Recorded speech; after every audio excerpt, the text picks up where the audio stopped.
Watch a supersonic shock freeze in ultra-slow motion. Imagine capturing a wave of pressure that you cannot see.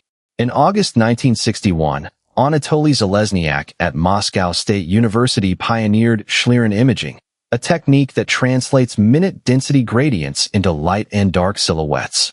The setup places a collimated LED beam through a test chamber, then slices the beam with a razor-thin knife edge before the camera lens.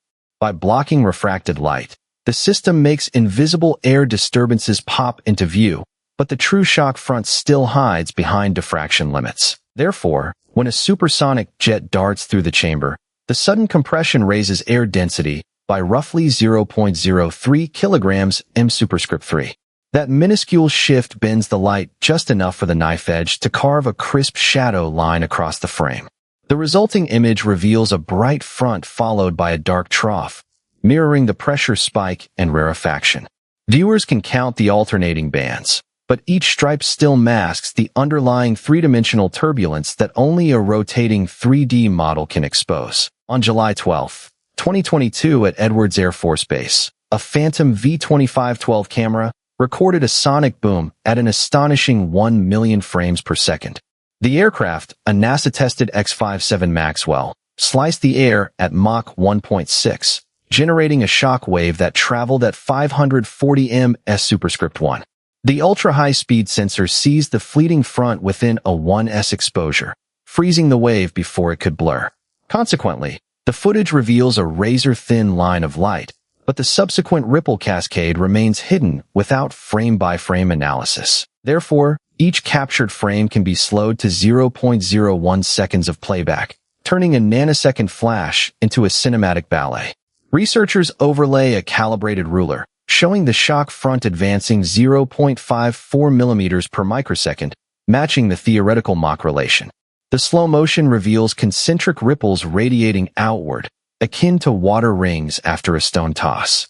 Yet the initial pressure spike still dwarfs the later waves, but the visual contrast forces us to rethink how quickly energy dissipates in supersonic flight. The iconic double-edged Mach cone first appeared in footage from the 1969 Concorde test over Toulouse, where twin shadows traced a primary and a secondary shock. At Mach 2.04, the aircraft's nose generated a pressure peak that then relaxed, spawning a trailing rarefaction that manifests as a second dark line. This bifurcation occurs because the air cannot instantaneously return to ambient pressure. Therefore, the two edges travel together at the same speed, but remain separated by 0.5 centimeters. Yet the separation widens with altitude, but the pattern stays unmistakably consistent. In the Schlieren frame, the primary edge appears as a bright, sharp crest reaching 1.2 kilopascals above ambient, while the secondary edge dips to minus 0.4 kilopascals, forming a dark trough. This pressure differential travels outward at the local speed of sound, roughly 340 ms²1 at sea level. Therefore, the distance between edges expands by 0.34 millimeters each microsecond. The visual gap, however, remains constant in pixel count, but the scaling reveals how energy partitions across the two fronts. The nanosecond shock, lasting only 10 seconds, is captured by the camera's 1s exposure, then slowed by a factor of 100,000 to a 0.1 second playback. This temporal magnification transforms an invisible thunderclap into a visible choreography, allowing scientists to measure each ripple's velocity with plus or minus 0.02 ms²1 precision.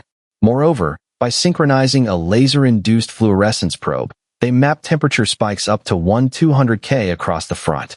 Consequently, the slowed footage becomes a quantitative laboratory, but the raw data still demands rigorous calibration to avoid artifacts. The final frame freezes the Mach cone at an angle of 19.5 degrees, precisely matching a speed of Mach 3.0 for the test aircraft, a Lockheed Martin X-59 KSST, flying at 400 kilometers h⁻⁴1 over the Nevada desert on October 5, 2023.